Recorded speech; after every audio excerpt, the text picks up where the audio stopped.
For the past 3 years, Development Intelligence has been asking both the public and elected councillors across Britain their views on development in their local area. The most recent survey was completed in November 2015, and there are a number of striking findings. First, in 2015, the great British public remain overwhelmingly NIMBY. 90% say that their neighbourhood is either already overdeveloped or fine the way it is. However, elected councillors are far less NIMBY than their voters. 79% of councillors say that their neighbourhood is either already overdeveloped or fine the way it is, compared to 90% among the general public.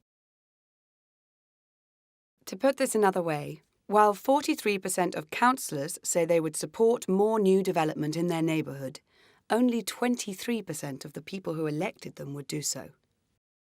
This gap between what voters want and what their elected representatives think is needed is particularly apparent for different types of residential development. For example, 55% of the public support private housing for sale, compared with 77% of elected councillors.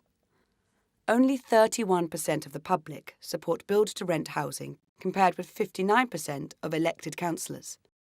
And only 49% of the public support social housing, compared with 80% of elected councillors.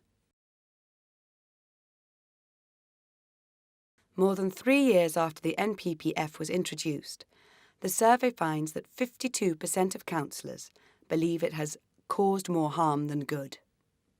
And 77% believe the government's planning changes have put too much power in the hands of developers. Indeed, developers and their motives seems to be a sensitive subject for many councillors. Even though predetermination rights were rescinded in 2012, 56% of councillors still believe it is inappropriate to express an opinion about an application before a committee decision. And 77% of councillors think it is appropriate to meet local objectors, but only 69% think it is appropriate to meet the developer behind the plans. And a massive 82% say they rarely or never trust developers' viability reports. So while the British public remains as NIMBY as ever, 87% in 2013, 88% in 2014, 90% in 2015, and councillors remain sceptical at best, the thin slither of silver lining for developers is that the councillors are less NIMBY and more open to new development than their voters. Development Intelligence, Solving Planning Politics.